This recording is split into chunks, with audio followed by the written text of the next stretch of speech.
let's talk about a movie that we've all been excited about. We all went to the theater together to see it, which is a rare treat these days where we all get out at the same times because this fucker always goes to the movies before everybody because he's like, oh, it's Thursday. It comes out on Thursday, even though release day's Friday. I got nothing to do. Fuck everybody. I haven't done that in a long time. The last thing I did, I think that was Mad Max that I did that at. No, it was I'm going to dig through our text messages and I'm going to find out. Because you did this shit to me not that long ago. When? I don't know, but I'm going to bring it up. It might have been Halloween. Probably Halloween. You were there with us for Halloween, I No, thought. Halloween ends. Halloween ends. Oh, yeah, you saw that. Yeah, he saw that with us. See? Yeah, fuck you, dude. Yeah. That was only a month or two. I was saving you the trouble, you know. That's what you said. Dude, trust me, dude. But if it was great, you either would have said it was great or you wouldn't have told us that you went at all. No, if it was shit, I would have made you go see it just to freaking waste the money. That's true. So, I only see James on episodes of this podcast or at a movie. Yeah, that's true. Much. It's the only time I'm going to leave the house. So we're talking about Violent Night. Nick, can you pop up the writer and director for me? I want to give them their dues. Tommy Wirkola for director. Tommy Wirkola. Let's get up my IMDb here so I can remember everyone's names because I have terrible memory. Yeah, so this is Violent Night, directed by Tommy Wirkola, and writers Pat Casey and Josh Miller. And Tommy, from my research, it doesn't look like he's done a lot of movies. It looks like it's his first big thing, besides one of Nick's favorites, Dead Snow. Oh, really? I didn't realize. I know one of the guys was in Pandorum. He was the writer for Dead Snow. I'm almost positive. Let me double check here. But, yeah, I saw that earlier. I thought that was, yep. No shit. Wow. Okay. Which is weird because what a B movie, and then moving up to something like, and Dead Snow came out forever ago. Yeah, right? but I mean, this movie, when I saw, because the same studio that produced Bullet Train, I think. Really? I think so, because I remember the first intro, it was either the same production company or the same one of the two. I watched Bullet Train probably 5 times last week. Yeah, it's fucking great. I love it. It's great. I can watch it. And we absolutely butchered our review on it. We did. Our first episode. And it sucks. No, I know. And I thought about it because there's so much stuff in that movie. There's so much shit. I put it on like once a day last week because it's just such a good background movie. Yeah, it's got great. everything. Yeah, it's great. And you don't need to pay attention to every little thing. And it's just, but anyhow, Violent Night, the one thing that... between that and production company being common, the one thing I noticed with Violent Night is the blood in a lot of circumstances when the close-ups is very thick and kind of chunky. Oh, especially in Violent. Well, a lot of this blood is CGI. It is, but the parts where it's practical, it looks extra goopy, extra thick with 3 C's, not just 2, but 3 fucking C's. There's 3 C's in that thick blood.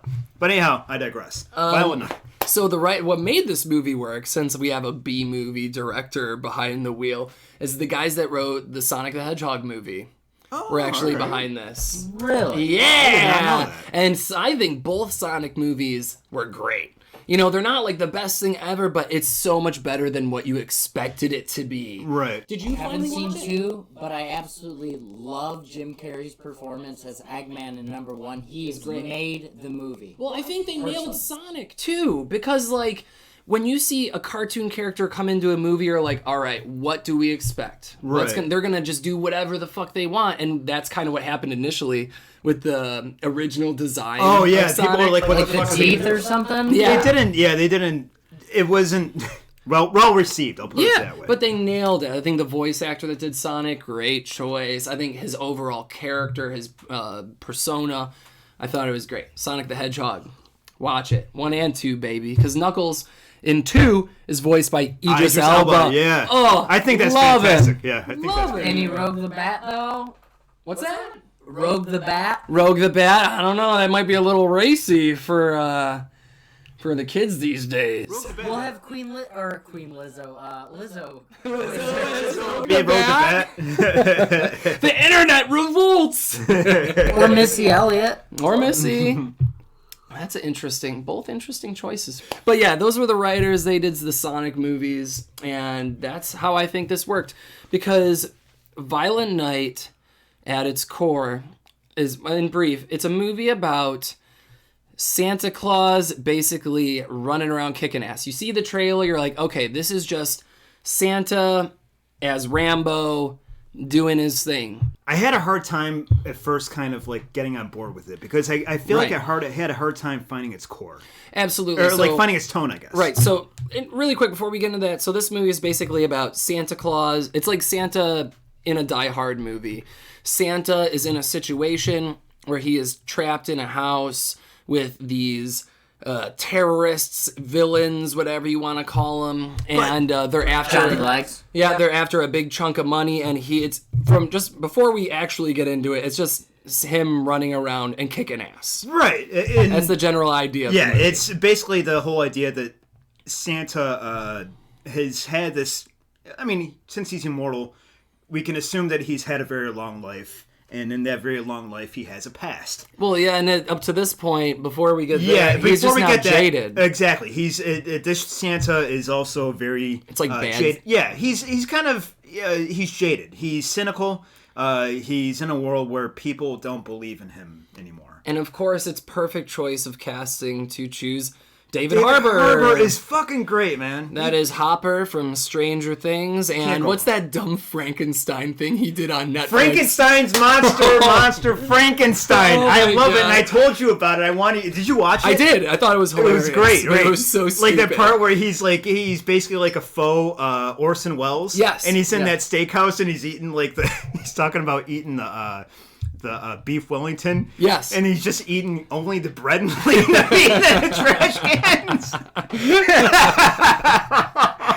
Oh, that was so funny. If you guys haven't seen Frankenstein's Monster Frankenstein on Netflix, it's got David Harbour in it. It's really good. Very good. But he's the perfect choice for this movie because he's just some gruff, grumpy Santa. And we see at the beginning, he's just kind of in a bar. He's become very jaded. He's just slamming drinks back. It's Christmas. He's hanging out with another mall Santa. Yeah, like a mall Santa comes in and they're talking about their Santa careers, and he's kind of like all they want is money. Right, basically talking about, without trying to reveal he's the Santa, saying how he's kind of over it and how he doesn't want to do it anymore, and he's smashed, and then he decides he's going to take off, so he goes through the roof access, and the bartender's like, what the hell? Where are you going? And so she goes to follow him, and she sees him take off on his sleigh, and he doubles back around. And it's that magic moment where most people in movies are like, oh my God, Claus! She's looking up and marveling, and then you see him just go over the side and just chuck all over her. And it's gross. Splatter all. You can see the steam rising off of her. Well, it's like chunky. Yeah, it's dude. Gnarly, dude. It's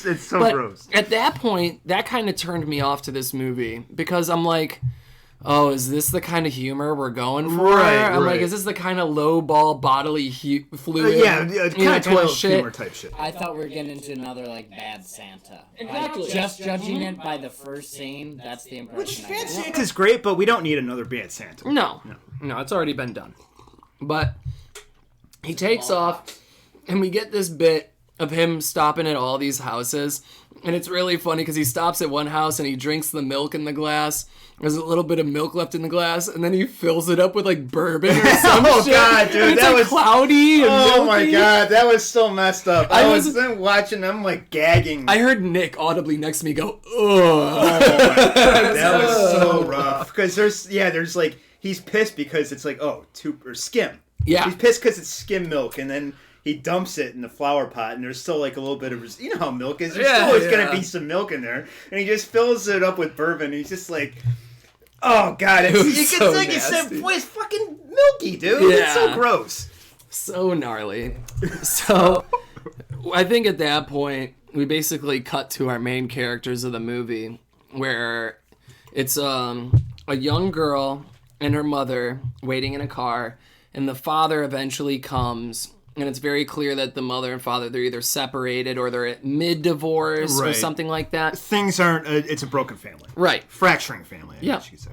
And he shows up and he's just putting on that smile. He's like, it's Christmas! Ah! Put up the facade for the kid. Right. You know, it's all about the kid. And so basically they're all going to his mom's house for Christmas Eve, Christmas Day, whatever. And we kind of assume through the dialogue between them two that there's his family's very high strung. Right. And they got to put up kind of like a front for them. Yeah, like a performance. Yeah. Keeping up appearances. High pressure. That facade. Right. Yeah. And so they get there, and this family is loaded. We don't know exactly what they do. They don't really touch on it, but They have a company. Yeah, and the matriarch, the mother, she's talking on the phone to what ends up, we find out, being a politician, and she's just giving him the fucking business. So and she's the sassy matriarch. Right, yeah. and she is just like, don't shit in my mouth and tell me it's chocolate cake. She doesn't take any shit from anybody. You can tell she's so involved in that business that, like, everyone around, it doesn't matter. No, politicians, everybody around her, she's just like, fuck everything else. Right, yeah. but she's all I believe business. it was a senator specifically. Right. Okay. Oh, she is a senator. Okay. No, the person that she was on. Oh, okay, yeah, senator, yeah. And then, of course, the what's it called? The aunt. Oh, her aunt, daughter. And then her daughter, daughter. the mom's daughter, and then her fiance and their shit kid. It's not their kid, but it's her son. Well, so the mother, the matriarch's name is Gertrude, and these characters are just hilarious. They remind me, I don't know if you guys watched The Righteous Gemstones on HBO, but their dynamic reminds me very much like a character in The Righteous Gemstones, where it's just that, like, total suck up to them, do whatever they can to, like, get up on the ladder in the family. Getting that peaking order. But they're fucking nerdy and weird and goofy. And so they have a son, and his name's Bert. But you find out that his name's Bertrude. They're such suck-ups. Yeah. That they wanted to name it after the mother, but they had a boy, so they named it Bertrude. Fucking Bertrude. Bertie.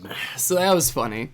And so yeah, we find out that, they all get there, and they all basically snap to before the mom comes in, because they all want to put on that face, yada, yada, yada. And, basically, they just continue on with their Christmas evening, right? Right. And at this point, I believe this is when Santa arrives at their house, almost at the same exact time that the terrorists come in. Right. So, amongst when the Oh, you know what? Hold up. Let me back the fuck up. Because we didn't really... the party, when they're setting up for the party, we see the caterers kind of go through the house. But and we get the hint that there's something up. But the major thing that happens is that the dad sucks and forgot to take his daughter to go see Santa. Oh, right. So he's got to think of some walkie-talkies. Yep, he's got to think of some bullshit way to save this. And he's like, oh, and he finds this pair of walkie-talkies and he gives her one. He's like, this talks to Santa. Right. Blah, blah, blah, which is one of the numerous nods to Die Hard 2 in this movie. Or just Die Hard in general. Well, the director has made it pretty open that this is like, there's so many nods to Die Hard. There's kills that are taken from Die Hard. John Leguizamo was in Die Hard 2. Oh, all these different things. It's basically the walkie-talkies. Yeah. The character caught in a random situation with the terrorists. The big bank vault that the family has that they're trying to get. This is Die Hard. Even the kill team being not on the side that you expected is a direct Die Hard. Right, I never really made those parallels until you notice it. Yeah. Brought that to my attention. Yep. So he gives her the walkie-talkie, and that's when Santa arrives. Because we've already gotten a weird feeling from the staff or whatever. Right, because they all look like German bad guys. Right, and like, we just get the sense that they're not caterers. Right, exactly. And we all know where this is going because we watched the trailer for this movie, it's like, okay, you bad guys. So Santa arrives at the house. The bad guys arrive at the house. They kick the door in. They shoot up the Christmas tree. John Leguizamo goes in there and goes, "Man, Merry Christmas! I hate you." His name is Scrooge. Such a fucking prick. Yeah, he takes the name Scrooge, just as like, because they all have like code names or whatever. Yeah, and he's your typical bad guy. Yeah, where he's it's just like, a total piece of shit. I had a bad Christmas, so no one gets to have a good Christmas. I hate Santa and... Over the top fucking Scrooge character. Right. Similar to the Mel Gibson one I just watched, Fat Man. The main character had some hang up about Christmas, and then I'm gonna ruin it for everyone else. It's not Christmas's fault that your family sucked or that your dad didn't love you, or it's not the holiday's fault. Okay, John, Scrooge is his character. Or Gremlins, like, why are you mad at your dad being Dying in the chimney? You shouldn't be mad at Christmas. You should be mad at chimney. right. I never got that part in Gremlins. I'm like, why did they? When I was a kid watching that movie for the first time, I'm like, this took a weird turn. Why did they say that? Why did they put that in the movie? But the bad guys arrive, and they're basically holding the family hostage because they know there's a vault full of money somewhere, and they need one of the family members to help them get it in there. Or to get in there. Santa arrives at the same exact time, and he's trying to drop off presents, and that's when a security guard comes in. Yeah, a gunman comes in, and they have an altercation, and it doesn't go great for Santa. No. He's not like fully kicking ass like you expected him to from the trailer. He's just kind of trying to make it through the night, and he has this fight, and he fucks the dude up because he's fucking Santa, and he's inherently immortal, right? So he has a little bit more constitution. But the one part I love in this fight was when he's across like the pool table, was it? And the one guy does something, and he throws something at the dude. That's a different scene. Is it? Yeah, because this is the room with the Christmas tree and everything. The toy soldier guy. The pool hall is a different scene. Oh, okay. When he finds the walkie-talkie, because he finds the walkie-talkie. The pool hall is in the basement. Yeah. Because this was a star, right? He No. He pushes him out the window and he falls onto the ice block. Yeah. Which I have a fun little thing for us to do at the end of this review. We're gonna go through the parental guide of this movie and just read all of the silly things that are on there because I thought that would be fun. So yeah, he pushes him out the window, gets rid of him. The reindeer fly off because they hear the gunshots that happen. Oh yeah, so the deer are gone. Well, they go through the roof.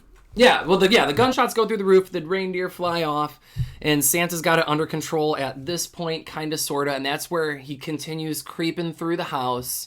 And I feel like... But he ends up outside, and then he finds one dude out there dead, the guard guy, and then he realizes he's wounded, and so he goes back to the house. Oh, and that's when he takes off his gear, and then we see that the Santa, tattoos, and he's got the dad bod. Yeah, he's David Harbour. He's got the dad bod. He's got all the tattoos, and he's got this stab wound, right? Mm-hmm. So what does he do? He takes Christmas twine, like the tinsel, and sutures it with the thread in the Christmas twine. Of course. And then he takes like ribbons, like Christmas ribbon and wrapping paper, and like bandages it. Right. Christmas magic, ladies and gentlemen. It's so good. And he doesn't know how it works. No, but it's great. It's stuff like that. I love stuff like that. So at this point, it's just kind of... So Santa creeps into another room, has another altercation with another bad guy, fucks him up. But at this point, when the dude's knocked out, he takes the dude's walkie-talkie and is going through the channels, and that's when he picks up the channel from the little girl, saying like, oh, you have to help me, they're holding us hostage, whatever, blah, blah, blah. And I don't know how the bad guys didn't hear her talking on the walkie-talkie. Yeah, because they're right there in the living room, they're right fucking there. Yeah, but it's you gotta suspend disbelief for the holiday. Whatever. It's more so for the holiday. So at this point, it turns into Bruce Willis and Carl Winslow walkie-talkie, and I know I did a fictional character and a real person's name, but you know what I mean. Yeah, I got it. And this is what's cool about this, because we all thought this was just going to be a violent romp, blood, guts, whatever, but we get a real wholesome sense out of Santa, because he could just up and leave at any time, and everything we've seen up until this point, that's what we believe that he would do, but he, like, sticks around for this one girl, and it's just like, oh, like, you start to really see why Santa does what he does. Yeah, and you're like, and you're rooting for him to do what he does. Right. You're like, despite you're the fact Santa. that he's been beaten to shit and he's jaded. Yeah. And he's in a world where he's stuck with a lot of birdies. Yeah. A lot of birdies. Yep. And this one little girl is basically the one thing that's going to keep him going through this night. Yep. And so he gets his list. He sees all the assassins or villain, whatever the fuck they are in the house. They're all on the naughty list. And he tells her, he's going to take care of it. So at this point, it turns into just Santa going to this spot, butchering people. Yeah. Santa going to this spot, and we kind of get like a bit of backstory as to Santa's history. He was like, what, a Viking or some shit? Viking. He had Skull Crusher. Oh, yeah. His fucking hammer, dude. And he was just a badass, and he explains to the girl that he had this, he used to be a bad guy. Right. You know? So, like, we get a little insight in that, and I think that, like, the one character that doesn't believe that he's Santa Claus is Scrooge. Because all the other bad guys are like, this is Santa Claus. It could be Santa Claus. And then, like, it's, like, and then when he finally confronts Scrooge, he's like, he asks him who he is, and he's like, well, he tells him all the names, and he's like, Kris Kringle, Santa Claus. It's like, yeah! It's like how the devil goes through his many names when confronted. Right. Very cool. Yeah. But it's at a little point around this part of the movie, one of the villains is making all of the hostages, the family, like give each other gifts or whatever, just to pass the time. The real bastard of them. Yep. Yeah. And so the son gives his gifts to the matriarch, the mother, and she doesn't say what it is, but you can... It's just a card. Yeah, you get a hint, and you're like, oh, some shit's going down, and she won't say what it is. But it's very clear, because we find out later on that he took some of the family's money and was planning on running away the next morning. Because they're assholes, so he was just going to take the money and run. Get away with his family and start fresh. Right. So, that happens, and... They eventually... Santa ends up going... He's kicking ass, he goes to the shed, he kills more people... And it's at this point that they're dragged outside. The family's dragged outside because the Gertrude talks about how there's the paramilitary team that are coming to save her, right? And it turns out that they're in the employ of the John Leguizamo's crew. So they're in on it too. Yeah. So they come in and they decide that they're going to try to kill Santa too. Well, they send him into the outhouse, like basically the shed where all the farming... The barn. Yeah, the barn where all the stuff is. And they basically, the team gets sent to their death. And this is where we see Santa stab a candy cane into a dude's face. He puts it in his mouth, and then he looks over and he sees a sledgehammer. Yeah. And he's like, Skull Crusher. And he just fucking them up. Wastes them. He wastes these fools. And... I'll say this again, like, the blood, when it's not CGI, like, and it's extra noticeable in later on in the Home Alone type scenes. Right. Where the blood is just extra chunky. Yeah. It's just gross. Yeah. But the satisfaction from it, like, that whole scene was great. And that's, he takes, like, an ice skate and chops a dude's head off. And yeah, like, it's all great, that man. shit. He just does all this nasty stuff. And so how do they get to that shed? They end up in a shed in the middle of the because property. he basically gets chased in there, and that's when the little girl convinces him that he needs to step it up. That he needs to go back to being a mean guy again, because he basically rejected the notion of being a Viking. Yeah, but I know they all hop on snowmobiles. Oh, yeah. Like, so then they after the shed, they all jump in the snowmobiles, and there's a chase scene. They go back into the house, I believe, before the snowmobiles, when they're exiting, is towards the end. Yeah, because they find out that the money's outside. And I know. I'm trying to get there because this movie doesn't have story worth talking doesn't about. Really. I don't That's what I'm saying. Exactly Just so they end up somehow after the snowmobile chase scene at this cabin on the property, just a little ramshackle thing. With a detached chimney. Oh, yeah, the ruin. Yeah. Yeah, where we have John Leguizamo, Scrooge, whatever you want to call him, and Santa have their confrontation. Yes. And he's got, the girl hostage? Or something like that? Somebody. I think he's got the girl hostage, and... But anyway, he gives this whole speech about why he hates Christmas, and why he's a shithead, and how he's going to kill Christmas and ruin Christmas. Scrooge... doesn't believe until he finds the list, and he sees it, and he sees all the shit that he done. We see all the shit that he does. Yeah. And he's like, you really are real. And then he gets even more pissed off that he actually does exist, and that's when he goes hard. Mm-hmm. And then they get close to that fucking chimney, and he fucks Santa up. Yeah. Beforehand. Like, he pins him against the chimney with his hands, and he fucking, like, grabs him by the throat. He tears his hand and grabs him up, and then he does the chimney thing where... Oh, yeah, he touches his nose, he grabs Scrooge, and they fly up the chimney. And it just shreds Scrooge to shit. It's like some Mortal Kombat fatality shit where, like, he's just basically a bloody torso afterwards. Right. And you're just like, yes! Very cool. Yeah, even Santa himself is like, yeah, we get a couple of yeah, it's great. It's pretty good. We went from Johnny Legs to Johnny No Legs, No Arms, No Torso. By the time Santa was done, he was just holding on to his clothing. John Lexigano. John Lexigano. So, but at this point, Santa's been shot, right? He's going to die. He's up there, and then the other guy that was the leader of the team shoots him because he's still alive. Right. He riddles him with bullets. Santa falls, presumably dies. And the guy's talking shit, and that's when Gertrude comes up and shoots him in the head. Yeah, the bad guy, SWAT guy. Yeah, and so now they decide to keep Santa alive and warm because the cabin's on fire or whatever. We need to burn all this money to keep Santa warm. Blah blah blah. Because they realize that this guy, whoever he was, he saved us. But since they don't believe, he's dying. Right. So then the girl says, "You don't understand. It's a real Santa Claus." And because she starts telling them, they start believing. It's like the end of Elf. Yeah. I believe in Santa. Basically, yeah, it's a faith thing. So as long as you keep on believing him, Christmas magic will keep him alive. Right. Kind of like Freddy Krueger. That's okay, yeah. Okay, the same magic. He's not so different. Chris and Freddy. Both wear sweaters. Yeah, there you go. So that's basically the end. It's a happy ending, and I think overall, I really enjoyed this movie. Oh, fuck yeah. It was, if people complain about it, that, this doesn't make sense, or there wasn't, I think Joe Bob Briggs has a great saying, is that sometimes movies have too much story getting in the way of the plot.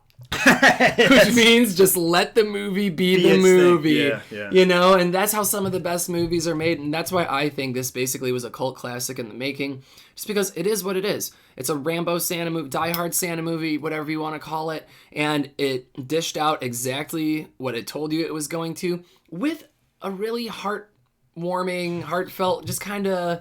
Yeah, it was weird because she makes Santa believe in Christmas again. Right. And the thing is, like I said, the movie's not perfect because I had a hard time kind of like really finding out what the movie's tone was just initially. Yeah. It's like it doesn't really know what it is. It's getting in the way of the plot. But I mean, it's like Troll, the first Troll movie where not the new Netflix Troll. Right. But like it doesn't know if it's like or Troll 2. It doesn't know if it's like a little kids movie or like an adult movie masquerading as a kids movie. Sure. Just initially though, but once you settle into the movie itself, it's fantastic. I think it's great. Yeah, I think overall it is what it is. It's a Die Hard Christmas. If you like action, if you like David Harbour, if you like gore, if you like John Leguizamo, big names here.